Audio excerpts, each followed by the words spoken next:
Well, yesterday I discussed the House Republicans' plan to lower energy costs for working American families. Well, President Biden's White House already announced that they will veto any such plan, despite the skyrocketing energy prices that have taken a toll on working families since this administration took over.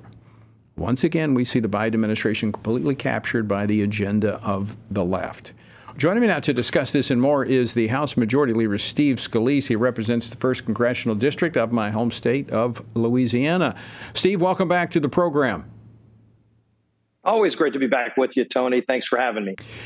So when I stepped into the studio, the bill was still on the floor regarding energy. What's the status?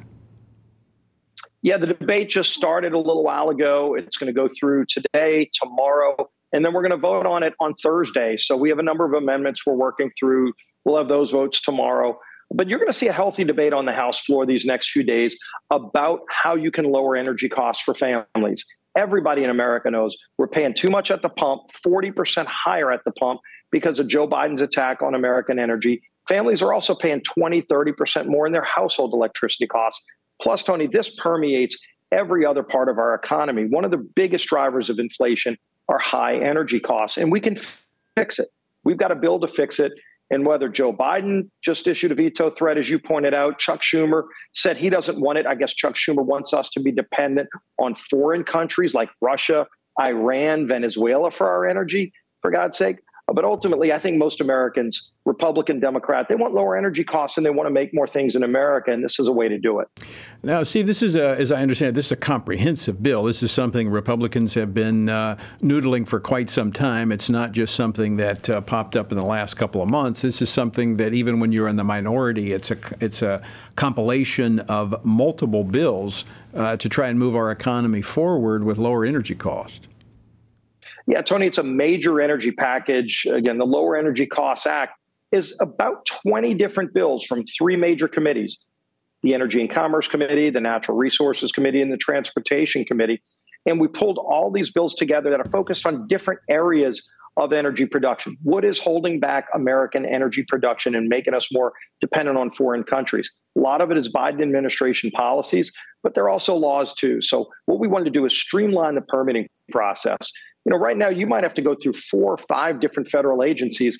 And a lot of these radical groups that just don't want American energy, they'll go to the Corps of Engineers, then they'll go to the Department of Interior, they'll abuse the Endangered Species Act. They use agency after agency to stop you from getting a permit to build a pipeline or to get a lease on federal property to produce energy. And so we create a one-stop shop. So you actually have one place to go. You have to follow all the rules, but we put these bureaucrats on a shot clock. Because look, if a federal agency reaches out to you and says, hey, we need information from you, they're not going to say whenever you can get it to us. They might say, give me the information in the next 20 days.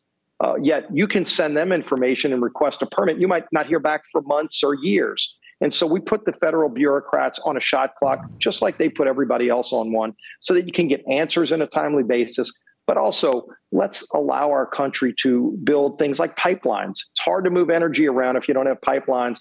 Biden has been blocking the production of pipelines in America, too. So we're opening up all different forms of American energy, including critical minerals. You can't make even computer chips with minerals in America because Biden shut that off, too. So we become dependent on countries like China for minerals, for batteries. No reason for it. Let's open up American energy and produce more things in America. I mean, not only would this reduce the financial burden on families, making food more affordable, gas in their cars more affordable because we're producing it here at home in greater abundance.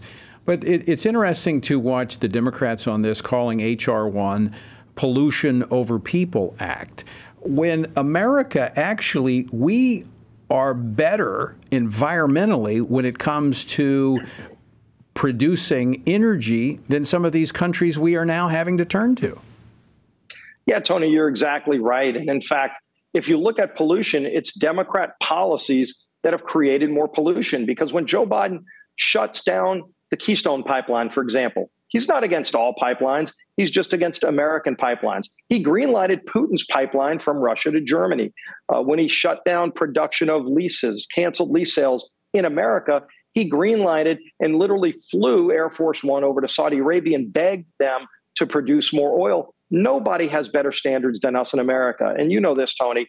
There are liberals and extremists up here in Washington who wake up every day and their first thought is, how do they bash America? And they will never acknowledge that nobody does it better anywhere in the world. Because if we're not producing oil in America, go look at the standards that Iran has or Venezuela has. If you want to see what pollution looks like, go to China, where they're building a new coal plant every week. And that's who Biden wants to be dependent on. And so if you want to reduce carbon emissions, you want to clean up the atmosphere, make more things in America. And yet that's what the far left, they don't want American energy, but they're okay getting energy from foreign countries. I think people are fed up with that. And by the way, we also repeal some big taxes in this bill. We repeal President Biden's natural gas tax. You know what that means? For families that are paying too much in their household electricity costs, it's a $6 billion rebate to hardworking families in the form of lower energy costs on their household electricity bills. That's just one component of this Lower Energy Cost Act.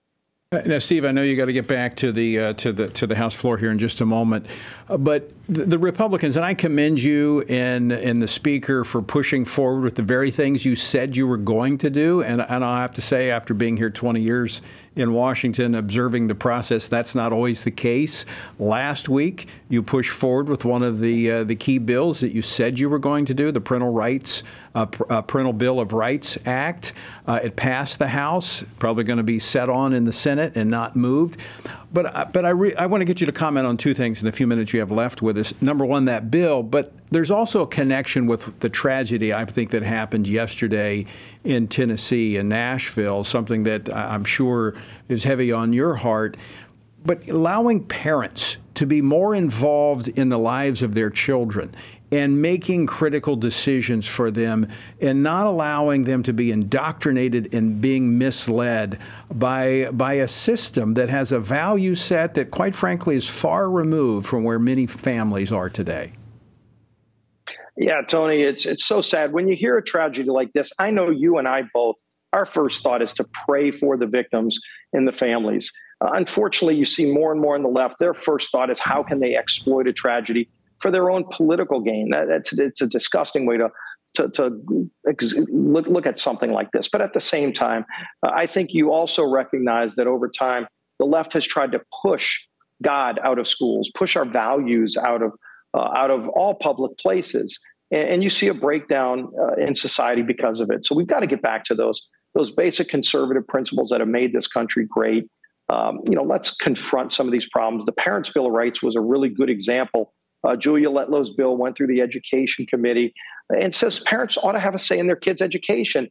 And I'll tell you, for people across the country, and you've got people watching from every state, it's really disturbing to see that not a single Democrat was willing to join us and say parents ought to be able to see the curriculum of their kids' education. They shouldn't be able to play a role in their kids' education just because the union bosses told them to vote no. I think it's sad that not a single Democrat would stand up for kids against union bosses, but we did. And we passed that bill over to the Senate. Let your voices be heard. Pick up the phone and call your senator and say, I'm a parent. I ought to have a say in my kid's education. Pass the Parents' Bill of Rights. Again, I commend you and the Republican leadership for pushing forward on the promises that were made. I think you're setting a new bar, a new standard of anticipation. When you say you're doing something, you're going to do it. And we hope just go do what you said you would do. Exactly. But I hope that you'll soon have some folks on the other side of the Capitol that be willing to work with you and move these things forward, and we'll have somebody that can sign them into law. Yeah, we're sending a lot of really good bills over to the Senate. We did pass a bill dealing with crime in communities, in D.C. especially, to get control over these violent criminals being let out, walking the streets the day after they're convicted of violent crimes, as crazy as that sounds. And the president initially said he was against it, and people spoke up. We passed the bill through the House. Senators started listening to their constituents, and ultimately they passed the bill. And the president, even though he originally said he was against it, just last week signed that bill into law. So it shows you the power of people getting involved in the legislative process. We're going to keep following through on the promises we made, and that's a refreshing thing. It shouldn't be rare in Washington, but if it was, it's time we change that paradigm and now let the people across this country get engaged so that they demand more out of their elected officials, especially right now in the Senate as we're passing these bills to them. Well, that's where we pick it up, and we'll take it from there and make sure that they hear from folks across the country. Congressman Steve Scalise, always great to see you.